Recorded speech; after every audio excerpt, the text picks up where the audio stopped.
Tahun 90 ini nak saya dah selalu ceritakan. Tapi tak apalah saya ceritakan balik.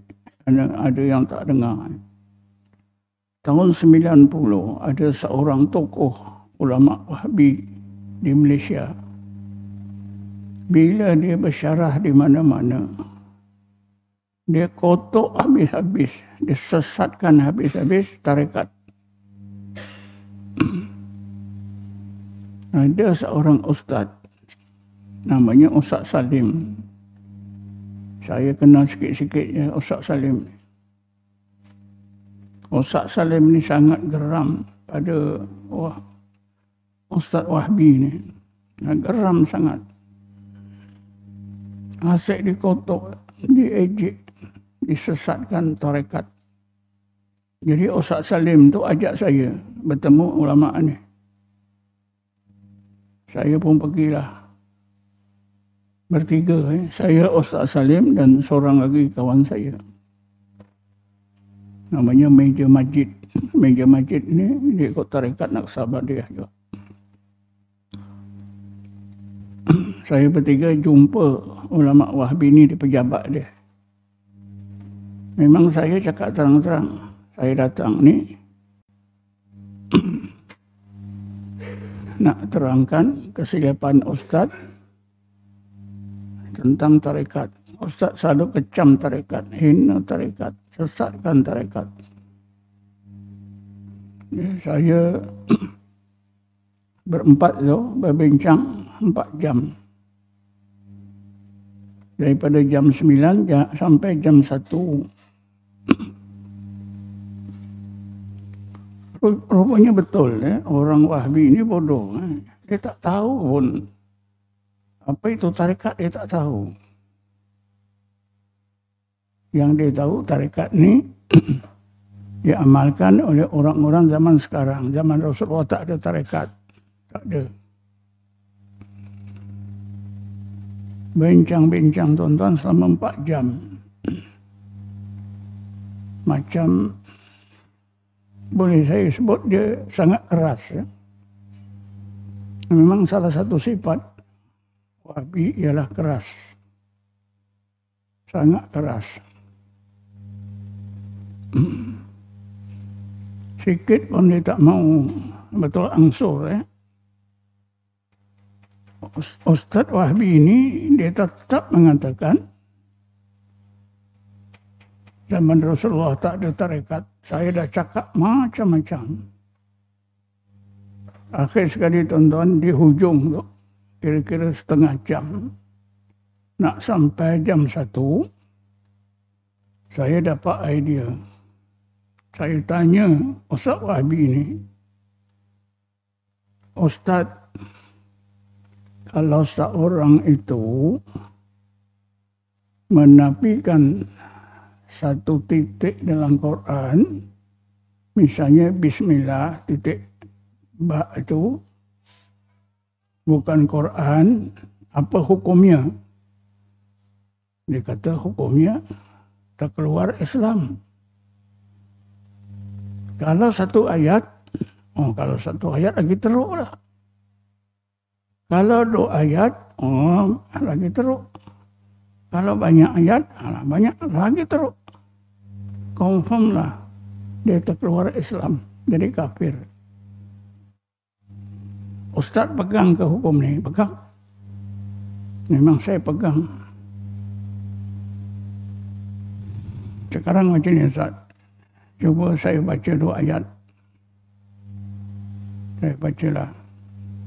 Inna fi khalqis samawati wal ardi wa ikhtilafil laili wan nahar laayatil liulil albab alladzina yadhkuruna Allaha qiyaman wa qu'udan wa ala junubihim wa yatafakkaruna fi khalqis samawati wal ardi rabbana ma khalaqta hadza batila subhanaka faqina azaban nar.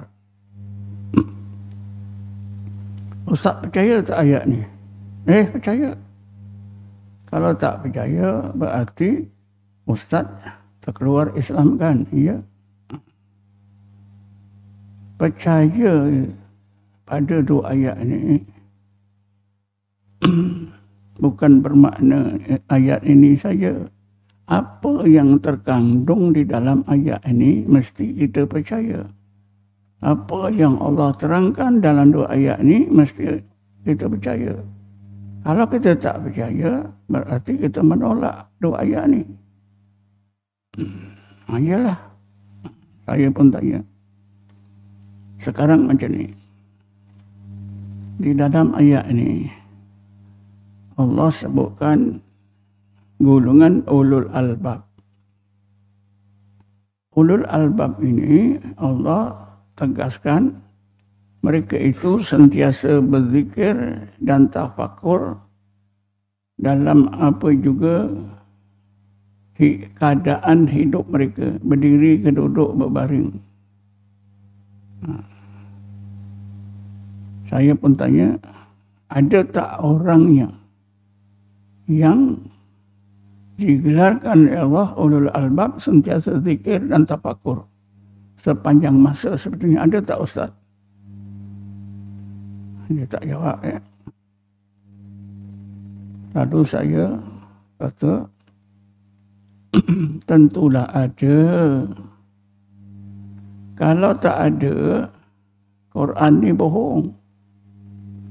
Macam setengah sahabat, supaya laku sahabatnya, dia buat cerita yang hebat-hebat. Jadi orang terbaca ya, cerita yang hebat, orang beli. Tidaklah. Mesti ada. Lalu saya tingkatkan lagi. Ulul albab ini di zaman Rasulullah ada tak? Atau di zaman kemudian? Atau zaman mana? Dia tak jawab. Ulul albab inilah sebahagian sahabat di zaman Rasulullah. Mereka ini sentiasa zikir dan tafakur. Mereka belajar zikir dan tafakur daripada Rasulullah. Rasulullah yang ajar mereka. Rasulullah yang memimpin mereka. Jadi Ustaz, inilah cerita orang tarekat dalam Quran.